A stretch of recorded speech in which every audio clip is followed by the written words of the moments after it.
If you love liberty, declare your independence by signing the Shire Society Declaration at shiresociety.com. We're going to go ahead and open the public hearing on House Bill 133 and call the prime sponsor, Representative Itzy. He's not here.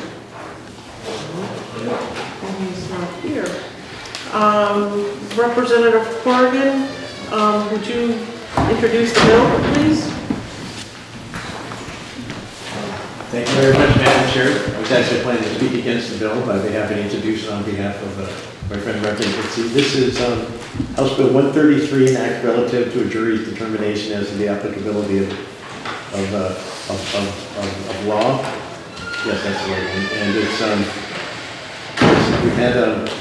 we had what we call the jury instruction bill, sometimes called the jury nullification, and this puts and right now it just says the court shall inform the jury of its right to judge the facts.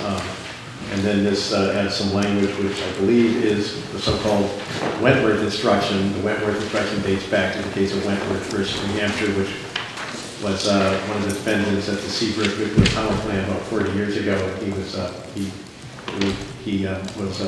involved in a criminal trespass case. So that's and it's telling people if you have a reasonable doubt on whether the state is proved any one or more of the elements of crime charged, you must find the defendant not guilty. However, if you find the state has proved all the elements of the offense charged beyond a reasonable doubt, you should find the defendant guilty. Even if you find the state has proved all the elements of the offense charged beyond a reasonable doubt, you may still find that based on the facts of this case, a guilty verdict will yield an unjust result and may find the defendant not guilty. I suppose you're all.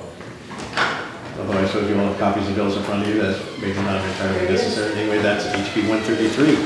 And I see Representative Itzy is here. Okay. Thank you very much.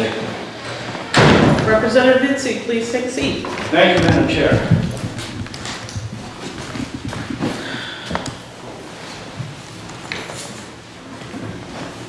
Okay, for the record, I'm Representative Danitz. I represent Rockingham County District 10. Town of Fremont, and if memory serves me correctly, this is regarding jury instruction.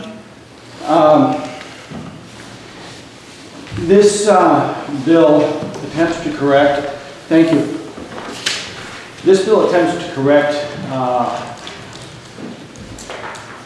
what happened as a result of the legislation we passed back in 2012. In 2012, we passed legislation that authorized defendants or their attorneys to inform juries of their power to ensure that justice is executed. That happened a couple of times, and then that instruction ceased to be functional. What this is, rather than allowing the defendant or their attorney at the normal instruction phase of the trial, this informs the judge of what we want the instruction to look like. The first part is simply the Wentworth decision, and then it is followed by an added sentence which states, if you find that the state has proved the elements of the offense charged beyond reasonable doubt, you should find the defendant guilty. That should. There's a difference between should and shall in the first sentence that is often lost on the jury. Even if you find that the state has proved all the elements of the offense, the charges beyond reasonable doubt, you may still find that based upon the facts of the case, a guilty verdict would yield an unjust result. You may find the defendant not guilty. It's a very important concept. We make laws that are generally applicable to the general public and us as well. We are not, I don't believe, so wise that we can craft laws that are necessarily applicable to perfectly applicable to every situation in which they might in fact be applied. There are specific circumstances that make that problematic. This reminds the jury that they have, and have always had, the common law power to say, despite everything, this is not what we want done in our name.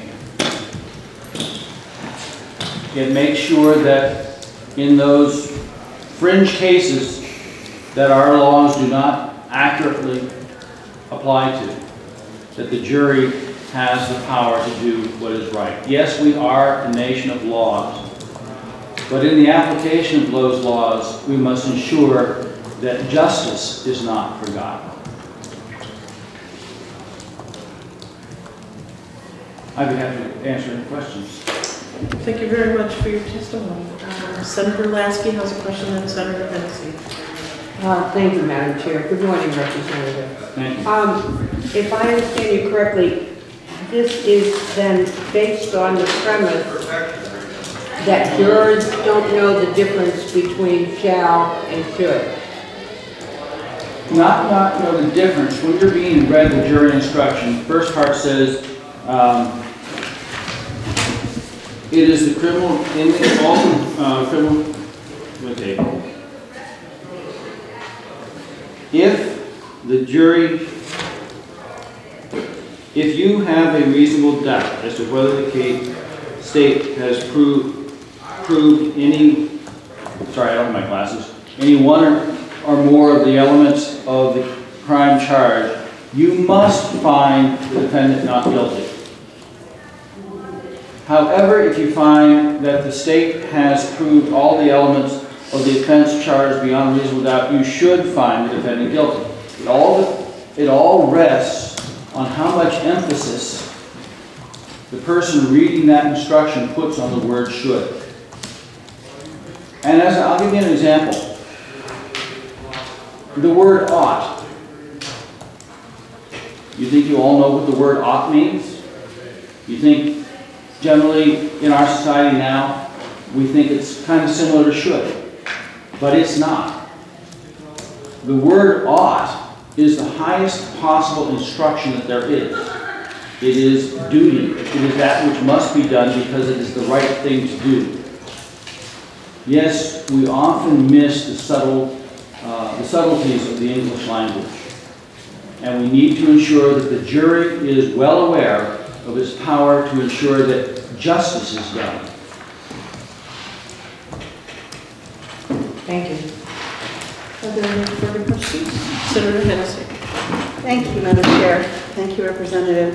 In following along that previous line of thought about definitions and interpretations, how it feels to me a little bit as though unjust is one of those words as well. And how does I'm wondering if maybe you could give us an example of when this would be something that would be applied. Absolutely, and it's actually an example that then Chairman Rowe used last term when this bill came out of the House. At the conclusion of the, I believe it was the executive session, he said, imagine you've got an elderly husband and wife, and the wife is suffering from stage 4 cancer. And she begs her spouse to give her more than the recommended dosage of her pain medication because she's in such excruciating pain. And he complies. And as a result, her breathing stops. And there is a trial. And did he, in fact, do something that could be considered murder? And the answer is, yes, you could construe it to be murder. But would it be just to put this individual who has made the painful decision of putting his spouse at risk because he was seeking to alleviate her suffering? Is life imprisonment, or even any imprisonment, a just result?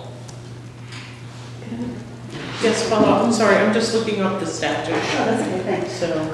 So as somebody who believes that it's too bad that that husband does not have that right, and that end-of-life issues are something that we need to deal with and come up with just or fair or sensible solutions. which I am that person. I do, however, wonder if that is not asking the jury then to make an ethical decision rather than to make a legal decision. Historically, the jury is the trier of fact, and are the facts presented. But one of the facts can be, does the law apply to the situation? I'll give you a good example. Fortunately, the judge in this case, at least for a period of time, there were different judges, did the right thing. We had a family that was in controversy with DCYF. And they had had a hearing, and they anticipated an adverse result of the hearing. But before the hearing, before the issuance of the order or opinion, they left the state. And our county attorney at the time decided he wanted to prosecute them. And so first he tried to get them extradited for having taken their daughter out of state. And that was a misdemeanor, and Massachusetts said, go fly a kite. And eventually what he did was construe our parental interference laws, which at that time could only be reached through a divorce. You could only apply them when it was one parent in a divorce interfering with the rights of another parent in divorce. These two individuals, A, had never been married, B, never divorced, and they were doing this together. But if under those circumstances you take the child out of the state, it becomes felony kidnapping. And using that misconstruence, he got Massachusetts to extradite the family back to New Hampshire and proceeded to charge repeatedly. There were 7 or 8 indictments, successive, for felony kidnapping. In the first, well, in all of them, the judge said, no, the law doesn't apply to the situation. Eventually, one of them was found guilty for criminal contempt, but not for the underlying charge. We need to ensure that the jury, if they see the law doesn't apply, regardless of whatever else does or doesn't happen, if they see the law doesn't apply to the situation, either in fact or just because it's going to yield an unjust result, it's not what we as a community want to happen. Historically, they have that power, and we need to make sure they know that they have that power. Thank you. Okay, Senator Gannon. Thank you, Madam Chair. Good morning, Representative. How are you doing today? I'm well, sir. Good, thank you. Just 2 questions, if you can help me. Sure. So just results are what we're after, right? Mm-hmm. Isn't there already a process here that a court in equity, the judge himself, he can have judgments notwithstanding a verdict. He can throw away a jury's decision in equity himself already, right? Don't we already have a safety valve? The judge can, but that's not the will of the community, so to speak. That's why we have a jury. A jury is justice by our peers. Whatever the legislature may pass, do our peers think that the application of the law is just, as opposed to resting on the opinion of one individual? Madam Chair, one more question Yes. for that? Thank you. Representative, I have a little problem on line 14. The word may. I'm afraid that similarly situated individuals are going to be treated differently. In one day in one court, you're going to get different results with the exact same case, where the word says may. I trust more on the judge in that situation like that. Well, you may trust more in the judge. I trust more in the people, but... The word may, we'll go back to that. Okay, but the word may, It's because it is a judgment call by the jury. They have that power, but it's their judgment as to whether they feel it's an unjust verdict. It's a permissive power, not an absolute instruction. If you want to amend the bill to say shall, I guess you're free to, and I probably wouldn't object, but Final call. it isn't where I would go. Well, thank you, Madam Chair. We're good now. Thank you. Thank you, Representative. Senator French has a question. Thank you, Madam Chair. Thank you, sir. Thank you, Representative. I have seen this jury nullification work quite well in the court systems before, so it has been used recently in the past. Why do we need clear statutes such as this in order to continue to use it in the future? Because the law as we passed it in 2012 is not being universally applied until the minute. That's it. Right. Thanks. Senator Gannon. Final question. Thank you, Madam. Thank you, Representative, for indulging me. So basically, you want the jury to be trier of fact and trier of law. Traditionally, I think of them as the trier of fact, and I think the judge, I think most jurists would think the judge is trier of law. In the end, traditionally, the jury always was the trier of the law as well. And in a limited sense, very limited sense, they're still the trier of the law because they are the judges of who gets put in office and makes the laws. This might be applied in a situation where you have an archaic law. And we, the legislature, have not yet been so wise as to amend the law, but the will of the community, the sense of the community, is something different than what we have seen fit to correct. And also just remember, we made a law that's static to apply to the vast majority of cases.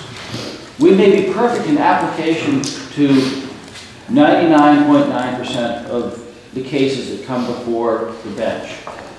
What about that 0.01% where the law is not adequate to the task? Because we're not all wise. Okay, are there any further questions? Representative, I have a couple of questions. In your testimony, you said that the law that was passed back in 2012 has ceased to be functional. And in response to Senator French, you had said that the problem is that the court is not applying it universally in every instance. What makes you think that passing another law is going to force the court to obey this when they're not obeying the law that was passed in 2012? Well, hopefully, if they... Please. Sir, in the back, if you're going to talk, going to have a conversation, please go out in the hallway. We can hear you up here. It echoes in here. So please, if you're going to have a conversation, take it outside the room. Thank you, and I apologize for interrupting your testimony. Functionally, ideally, if we see a pandemic of the judges not following the laws we passed, we should do something about it. But one of the things that was an attempt in this legislation is judges, with reason, like to control the flow of what happens within their courtroom. It's different than the legislature. In the legislature, we've had very little control of what actually happens momentarily. But the judge has plenary control of his courtroom. Therefore, rather than simply making it instructive that he's supposed to allow an instruction of whatever form, there's no real limitation on what the defendant or his attorney may set before the jury. We thought it would be more useful to put it in the hands of the judge telling him what we believe the powers of the jury to be. Do you have any kind of statistics or numbers that can tell us how many times that this has happened, where the jury did not receive instructions? No, I cannot. I can only tell you that after we passed a law in 2012, there were some very visible applications of the then jury nullification power or statement. And as a result, and I could go back and find them for you, I know that certain individuals were not allowed to give that instruction. Okay, that would be great if you can I get will us dig that up. that information. And do you know if any complaints have been filed? I do not know. Okay. I would assume that there were, but I would complain if I wasn't allowed to. I have no idea how it was handled. Okay. Okay, thank you very much. Are there any further questions? Seeing none, thank you very much, Representative. The chair will call Representative Corrigan.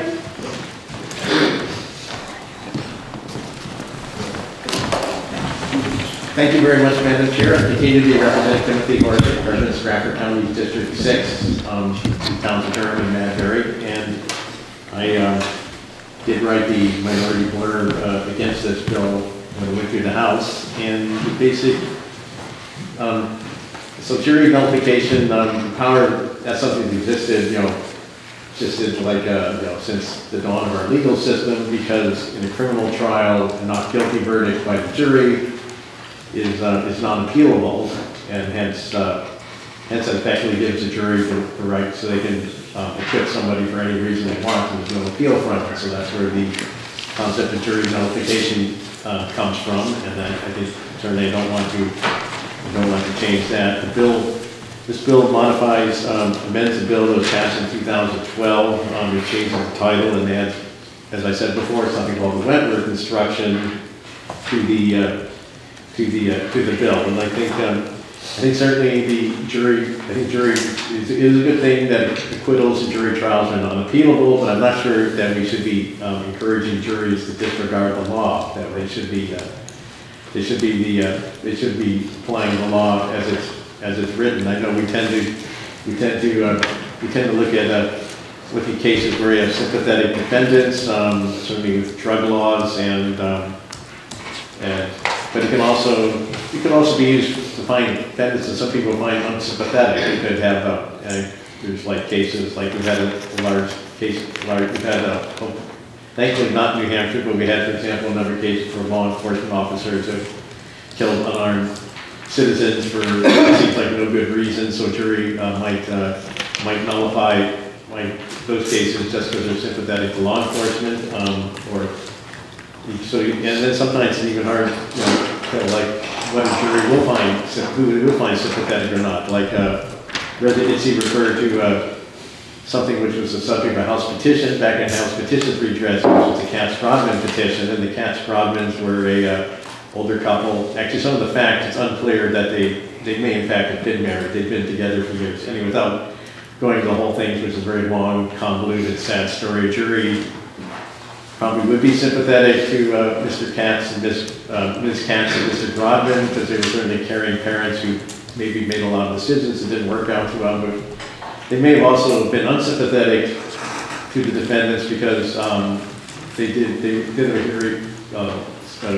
have a history of really questionable litigation. They found that there were very strange lawsuits, almost all of which had failed. So you don't really know how the jury's going to feel about it. So it's probably best to ask them to be dispassionate about it and judge the law the way it is, and then you can deal with the other issue in the sentencing trial. That particular case, the Katz-Brodman case, I don't think they were not large. I don't think they ever had a criminal jury trial. I think those things were all decided by the judge, if I recall. But that's probably like neither here nor there, although there is a voluminous file probably getting somewhere over in the LOD about the petition. The Wentworth case, just to find this actually dates back to 1977, so that was long before the jury nullification, rights of accused, or jury instruction statute, whatever you want to call it. That was long before the statute in question was passed. And so Wentworth was a defendant criminal trespass trial involving protesting against a secret nuclear power plant, which is certainly I would consider him, from my point of view, he would be an extremely sympathetic defendant. And so they did suggest this instruction, and they think, I'm not sure this is something that needs to be hardwired into the law. So I think it's an instruction that, although it has been used over the decades a number of times, stood the test of time, I personally still think there's some issues about this. I don't think the statute in question needs to be changed. And certainly there's not much you can do to you can't stop the defense attorney from making this argument anyway. Pretty much a defense argument or a defendant appearing pro se is pretty much free to make any argument in court they wish. So I don't think we can stop them. So I think probably we should encourage juries to obey the law. And as I said, it's not just the sympathetic defendants you can benefit from it. It could be the unsympathetic defendants. And in lots of cases, some jurors will find the defendant sympathetic, and some will find him unsympathetic. So I would urge you to find this bill needs to be legislated and keep HB RSA 519-23A the way it is.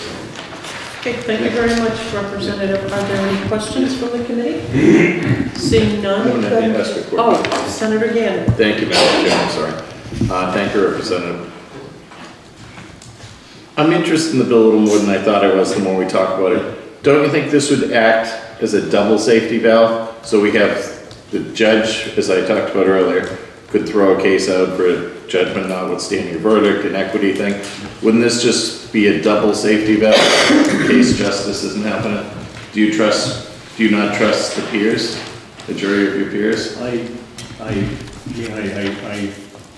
trust them, and they do have the right to acquit the defendant for any reason they want, and that's the way it should be. But I'm not sure whether adding this language will help them in that job. So again, thank you.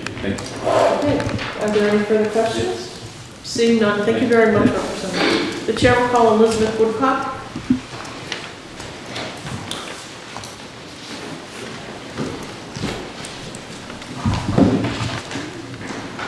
Good morning, ladies and gentlemen. For the record, my name is Elizabeth Woodcock. I work for the Attorney General's office. I'm here to oppose the bill. I have written testimony that I'm going to submit to you, but I wanted to make a couple of quick points in addition to what I will have submitted in writing for you. The first is that if you look at the preamble of the bill that says that the jury is the only means for, I have the language written down here, the only location for this consent to law is the jury. I think that that's wrong. If you look at Part 1, Article 12, the location for this consent is here. It's you. Part 1, Article 12 talks about the duly elected representatives. And you're the people who are supposed to be responding to the will of the people of New Hampshire. That responsibility is not given to a jury. Juries are not elected. They are selected through a voir dire process. There are efforts made during that questioning to make sure that the jurors are not coming forward with particular biases or something of that nature. But they're not elected. And they are juries of peers, but they're not elected by the people of the state of New Hampshire. And that's what Part 1, Article 12 is talking about. The second thing that I would point out, and I quote it in my remarks, is that the Supreme Court came out with a decision not too long ago, the Paul case, and it was interpreting RSA 519-23-A.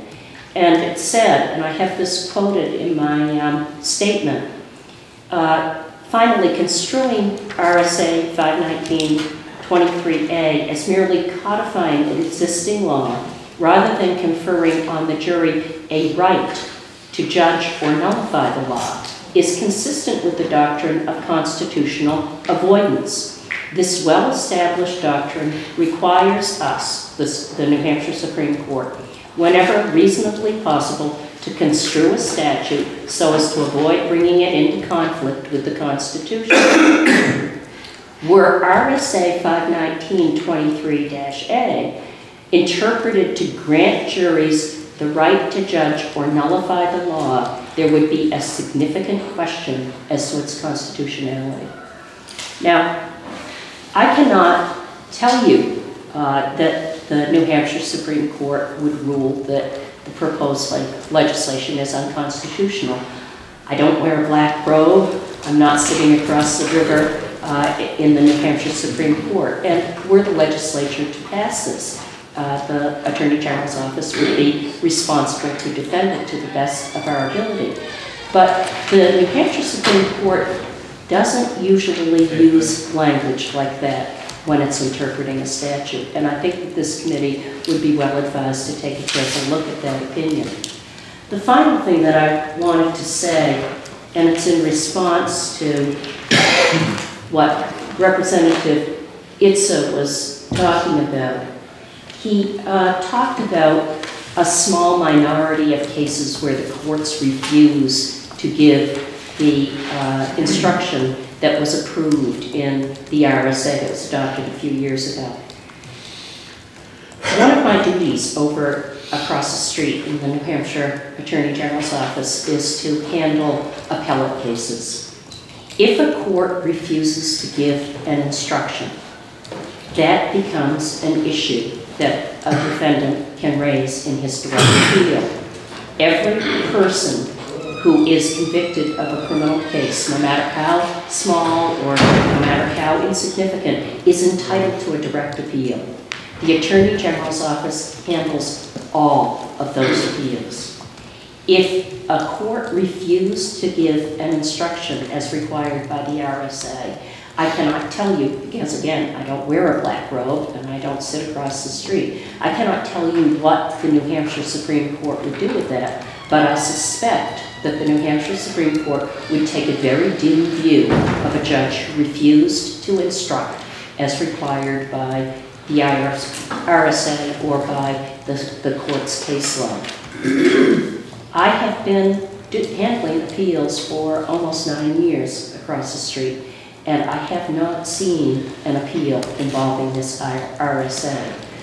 I think I would be aware of it, even if I hadn't handled the appeal myself. I think I would see it in a published or an unpublished opinion, and I just haven't seen it. So I'm not sure that this pandemic that Representative Itza was talking about really exists. I think that the judges, the people of New Hampshire are enormously fortunate in the people who take the responsibility of sitting on the bench. I've practiced in a number of different districts, and not every single state or district, because I did practice in the District of Columbia, has the high quality of people on the bench that the people in New Hampshire have. Lawyers can, believe it or not, make more money than they make taking the responsibility of becoming a state court judge. And the people of New Hampshire are enormously fortunate in these public servants. So I would encourage you to have some faith in the people who take the oath to serve the people of New Hampshire, just as I think the citizens of New Hampshire have faith in all of you. Thank you very much for your testimony. Are there any questions? Seeing none, thank you. I will hand up this yes, written please testimony. give it to our secretary. Thank you very much for your time. You're welcome. The chair will call Darrell Perry. Darrell had to step out for another hearing. Okay, thank you. Okay, the chair will call Howard Zibble. 2%.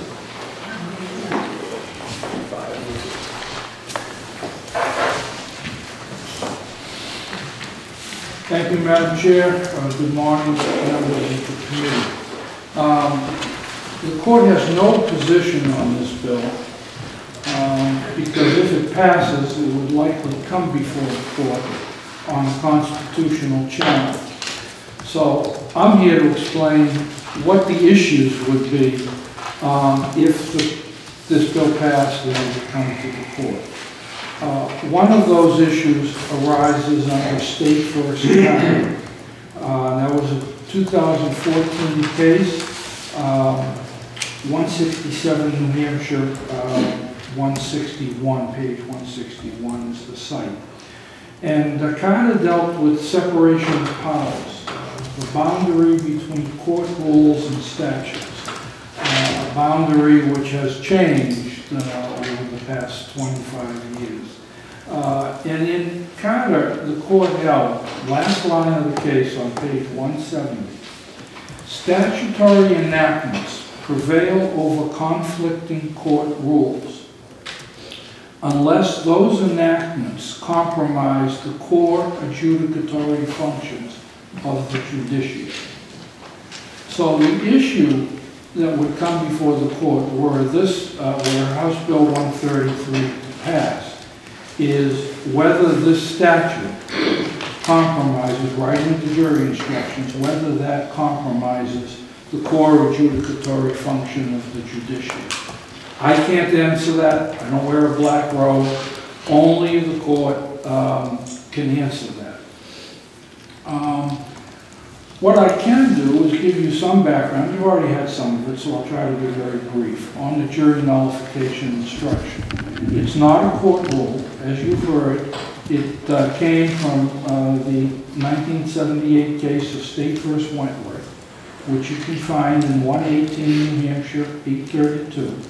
And Wentworth, as you've also already heard, just has the interesting factual background that it arose out of the demonstrations at the Seabrook Nuclear Power Plant a couple of years or 1 year earlier. And the court, in its power under the Constitution, Part 2, Article 73A, and in its statutory power, the jurisdiction of the Supreme Court, in 490, RSA 490, Section 4, required the following jury instruction. And I'll read it, it's only a couple of sentences. The test you must use is this. The judge talking to the jury. The test you must use is this. If you have a reasonable doubt as to whether the state has proven any one or more elements of the crime charged, you must find the defendant not guilty. However, if you find that the state has proved all of the elements of the offense charged beyond a reasonable doubt, you should find the defendant guilty. And this is where you've heard testimony of the subtle distinction between you must and you should. Does the jury pick up on that? Who knows?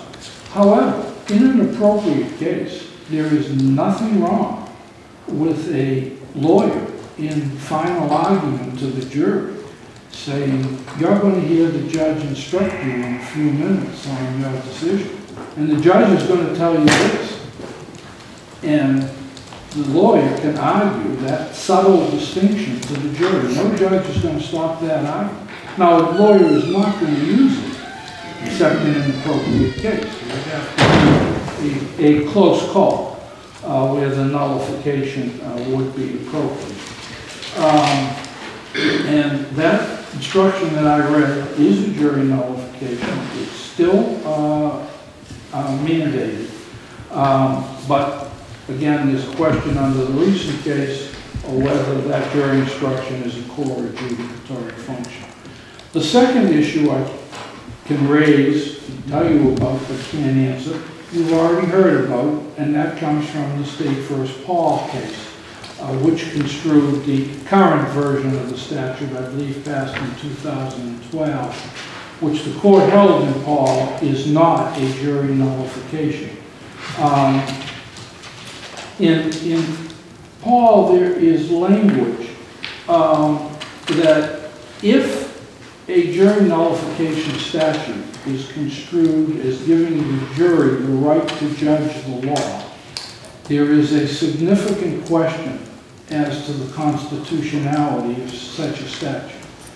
The court in the Paul case, which by the way, if you want to look it up, is 167 New Hampshire, page 39. In 2014. In that case, the court cites an 1843 case, Pierce v. State. And in the 1843 case, the court said it is inconsistent with the spirit of the Constitution that questions of law should be decided by the verdict of the jury. They also cited State v. Hodge, which is an 1869 case, which said that judging the law by the jury is held to be illegal and unconstitutional. Now, courts in 2014 don't usually cite 1843 and 1869 cases. Occasionally they happen. But my knowledge of the court, both as a practicing lawyer, and I argued 10 cases before the court in my day as a lawyer, a trial lawyer, and I have obviously worked there now for 32 years. Courts don't cite 150-year-old precedent unless they're sending a message. Usually the case. Of course, they would make decisions because they have to make decisions. I can't say one way or the other what the decision would be. Okay, thank you for your testimony. Are there any questions for Mr. Zippel? Senator Gammon. Thank you, Madam Chair. Again, they go back to line 14. So you quoted State v. Wentworth, and the word "should." If I was on a jury, so the Wentworth that we just were talking about, should. I would think wouldn't you think most people are going to be like a horse, you're getting led to the well. Should, I'd assume he's guilty. Whereas in the text here, that word "may" makes me think about it more. It's an open-ended thing. There's, as I said, a subtle difference. It's not a him in the current instruction. But again, in an appropriate case, when the case is appropriate for a potential of nullification, I come back to the fact that a lawyer can argue that in closing argument and draw that attention to the jury and say it should. And perhaps give the definition of the word "should." It's not a mandate. It's a should. Thank you. Thank you, Madam Chair. Any further questions? Seeing none. Thank you very much, Mr. Zippel. Okay, the chair will call Ian Freeman. Good morning. I'm Ian Freeman. I'm one of the co-board of directors members on the New Hampshire Jury Rights Association here. The website is nhjury.com. And last night, as I was falling asleep, I thought I need to bring some flyers for the committee, and of course I completely forgot rushing out the door this morning. But I frequently am seen in front of the Cheshire County Courthouse, and there are actually jury rights activists at probably about 9 at the Superior Courts on a monthly basis, handing out information to potential jurors who are walking in the door, informing them about jury nullification. I've been doing this work for approximately a decade here in New Hampshire, and what I find is that the potential jurors are generally probably about 90 to 95% of them that walk in will accept the flyer and are very grateful for having information about their rights that in a lot of cases they're not going to receive from the court. Now, as the gentleman who was just speaking argued, the attorney in New Hampshire does have the ability to talk about jury nullification. And that's one of the things that makes New Hampshire a really special place, because in most states, if you even broach the subject of jury nullification, you're looking at potential contempt of court or mistrial. So it's great that we have the ability to even talk about this in a courtroom, because that's pretty unprecedented. But one of the reasons why this is such an important piece of legislation is because the other one that sort of was gutted by the Supreme Court when they said it wasn't a jury nullification statute in the Rich Paul case, essentially it just doesn't go far enough. And I was there, actually. I was there for the whole thing. I saw the entire Rich Paul case. I was recording. There's full video of that particular case. I recorded the Supreme Court hearing as well, so I'm pretty intimately familiar with that. I know Rich Paul. He's a friend of mine. What's interesting was that the judge, when he was giving his instructions to the jury, the way he read the instructions was very telling. And I don't have the exact quote, but basically what he did was when he put emphasis on certain words, he would say things like, you must interpret the law as I instructed. He put a real heavy emphasis on me, judge. I'm sitting up here, higher up than everyone else. I have this robe. I have, these men at my behest. So even though the lawyer can make the argument, the judge gets the final statement to the jury. And the fact is, he seems to be the authority, much more so than the attorney. And so I don't think that, whatever it is that the attorney says, look, jury, don't listen to what the judge says. This is what the truth is. And then the judge says, you do what I say. And then he's got a guy with a gun standing next to him, right? So I think that the jury is going to pay a lot more attention to what the judge says in that case. So I think that's why this is an important bill, because it makes it clear what that judge has to say if requested.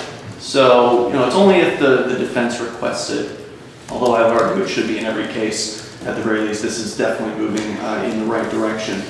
Let's see. Mr. Horrigan was up here saying that it's interesting that he was arguing against this, saying the jury should be applying the law and only the law. Well, I think that the jury needs to apply their conscience in a case as well. In fact, the New Hampshire Constitution has a right to our conscience. And so this essentially informs the jury of the right to use their conscience rather than just having to be these mindless triers of fact. They should be, and the intention of the jury was beyond being our peers, they were also supposed to be the final check and balance on an out-of-control government, on a legislature that either through ignorance or malice has passed laws that are wrong. And we certainly know that the legislatures in the past have been wrong. Look at the Jim Crow laws, for instance. It's a good example, or laws that forced slaves to be returned to their masters in the South. I'm just giving you examples of the South, but there's plenty of laws on the books here in New Hampshire. I think of one, in fact, I believe hasn't been repealed, that makes it illegal to play sports on Sunday. Thankfully, we don't have the police out arresting Little League, players and their coaches on Sunday. And hopefully, if the police did go out and arrest, the Little League team, the jury would be given jury nullification instructions, and the jury would laugh the prosecutor right out of court, rather than blindly applying the law. And so again, anything we can do to help the jury understand this particular right is a really important concept, because right now the deck is stacked against the defendant. You've got the prosecution and the judge, they're both being paid by the state, they both have an interest in sort of protecting the status quo and protecting the state. This puts a little bit more help on the side of the defendant, and it gives the jury the right to really understand their true role as not just a trier of fact, but the people who have the conscience to make the decision to, in just that instance, say, this is a bad law, we're going to overturn it right here. And a really bad law, like let's say the laws against cannabis, could be overturned more consistently, and eventually that the word might get up to the legislature, like, hey, these prosecutors can't even get a conviction on this stuff. I remember one more example, the case of Weeda Claus. It was Bob Constantine. He was an older guy, probably late 50s, in Grafton. He was growing some marijuana in his house. Somebody snitched on him. Cops came in, raided his home. He was using it for medical purposes, but regardless, even if he was using it just to get stoned, it's his business. He wasn't hurting anybody else. And the jury in that case was able to nullify. They didn't give him a complete not guilty, but they brought him down from weed manufacturing charge, or drug manufacturing, to a simple possession. So he went from a felony all the way down to a misdemeanor, because the jury knew that what was happening to him was wrong. So thank you for listening. I'm happy to answer any questions. I've got a decade of experience in jury rights. Thank you very much for your testimony, Mr. Freeman. Are there any questions from the committee? Seeing none, thanks. Thank you. The chair called Jane Noon.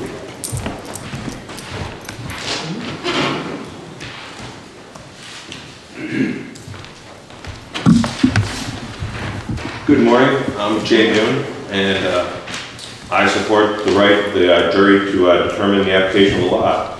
I feel the jury determining the application of the law is a very important element of jury nullification. Supreme Court justices, as far back as John Jay, for example, who I believe was the first Supreme Court justice in the United States, is quoted to saying, The jury has the right to judge both the law as well as the fact and controversy. Harlan F. Stone, who was the Chief Justice of the Supreme Court in 1941, is quoted as saying, "The law itself is on trial as much as the cause which is to be decided."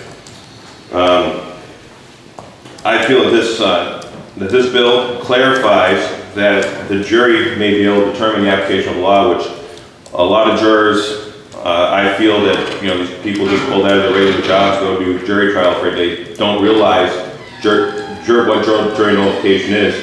Never mind that they have a right to nullify the law. When I first learned about the rights of a juror as a young boy, it was taught to me that the jury is the final and fourth branch of government, essentially, the final check against bad laws and tyrannical laws. For example, jury nullification was used in the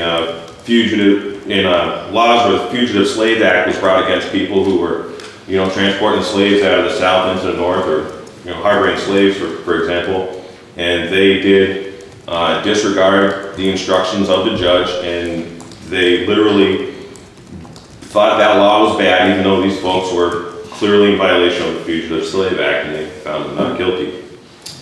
And that is about all I have to say. Thank you very much for your testimony, Mr. Newman. Are there any questions from the committee? Seeing none, thank you very much. The chair will call Joseph Tessier.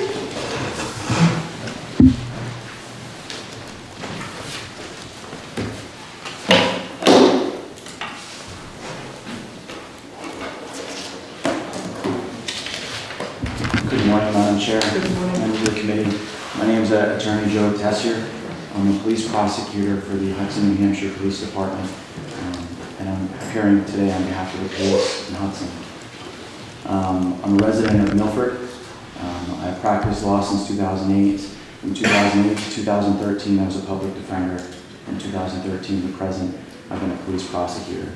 So my knowledge in terms of what's been going on in the Superior Court since 2013 is very limited, but I do work with the police in referring cases for felony prosecution and misdemeanor appeals that are heard in front of juries. Our concern here is that 130, and I'm testifying in opposition to 133. Our concern here is that 133 empowers a jury to sit in judgment of the law or ignore the law. The Wentworth instruction that was talked about today is subtle, and I believe it needs to be, because anything more would encourage waiver of statutes. In an appropriate case of obvious injustice, that subtlety in the Wentworth instruction becomes persuasive, but only when that injustice is obvious. Protections against injustice, we kind of heard about this today, could be additional legislation, changing laws, judgment notwithstanding the verdict, also prosecutorial discretion, looking at cases, looking at the entire picture, and deciding when to charge and when not to charge. There is, in the Wentworth decision, there's some language that cautions any further refinement of the Wentworth instruction. It says, "We caution our trial judges to avoid attempts at further defining reasonable doubt. In many instances, further definition leads only to further complication and needless litigation." And I think that's the concern here. Anything more than a Wentworth instruction encourages waiver of laws. I have an additional concern. The law as proposed, it allows juries to evaluate whether the result will be just or unjust. A lot of times, juries aren't going to get the whole picture. The New Hampshire Rules of Evidence limits prosecutors from, let's say, in a domestic violence case, talking about all the other times there was assault in the past. And maybe this jury is just looking at this one push, this one domestic violence push. And if they're going to sit in judgment of that law, they could reach an unjust result because they don't know all that history that happened beforehand. The only people that are going to know that is the sentencing court, right? Or the prosecutor deciding whether or not to bring the charge. So that is my testimony here today in opposition to 133. I'm open to any questions. Thank you very much for your testimony. Are there any questions? Seeing none, thank you very much. The chair will call the final speaker, Dan McGuire.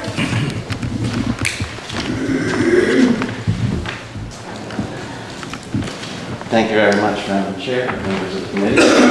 My name is Dan McGuire. I'm from Epsom, and today I'm representing the New Hampshire Liberty Alliance. Mr. Zibble sort of downplayed a 150-year-old precedent, so I'm going to be even worse. I'm going to talk about 350-year-old precedent. The historical basis for House Bill 133 is really impeccable. It can be traced back to a case that was instrumental in very fundamental rights being recognized. Rights of freedom of religion, freedom of assembly, and jury rights. The case involved a fellow named William Penn, 1670, who was a Quaker. And he and a friend of his were preaching to a group of people about their religion, about Quakerism. And that was against the law. There was an official church, Church of England. Quakerism was illegal. And in particular, the way the law was written at the time, they couldn't assemble to preach this false religion. And so the guy William Penn was arrested, put on trial, and the judge in the case directed the jury to bring a guilty verdict, because it was so cut and dried, and the jury refused to do that. So the jury found Penn and Mead not guilty, and the judge was so upset about that he put the jury in jail for 2 days with no food or water. And then when they brought him back, they still refused to find him guilty. And so the judge fined the jury a large amount of money. Apparently it was equivalent to about a year's wages, and put them in prison. And finally they got themselves, the jury got themselves a trial, and that judge, sort of cooler heads prevailed. And that judge wrote a ruling which established that jurors could not be put in jail because someone disagreed with their opinion, so with their verdict. All right, jurors can only be put in jail if there's some kind of bribery or malfeasance or bullying or that sort of stuff, but not because the judge just simply disagrees with the verdict. And so that case established a lot of things. It established the absolute right of juries to come up with their verdict, however they do so, and not to be criticized for it. And secondly, it established the right of freedom of religion and freedom of assembly and that sort of thing. Penn later went on to found the state of Pennsylvania and the city of Philadelphia, and if you go to Pennsylvania's constitution, it's very strong on freedom of religion and so on. So the basis of this is very, very important, is very sort of historically important. Now, I want to talk a little bit about some specifics that seem to have been brought up earlier, a little confusing. First of all, what this bill contains is exactly what Mr. Zibble read as the current set of instructions with one additional sentence. So the first two sentences are identical. Then the last sentence is new. And the first two sentences, as you've talked about earlier, is about should and shall and ought and may and all that. And I just don't see why would we want a jury to be why would we want to be vague to a jury about what their powers are and what their duties are and so on? We want to be clear, right? And to force them to somehow, I would agree that without this final sentence, it doesn't change what their power is, right? The word should does mean that they sometimes could go some other way.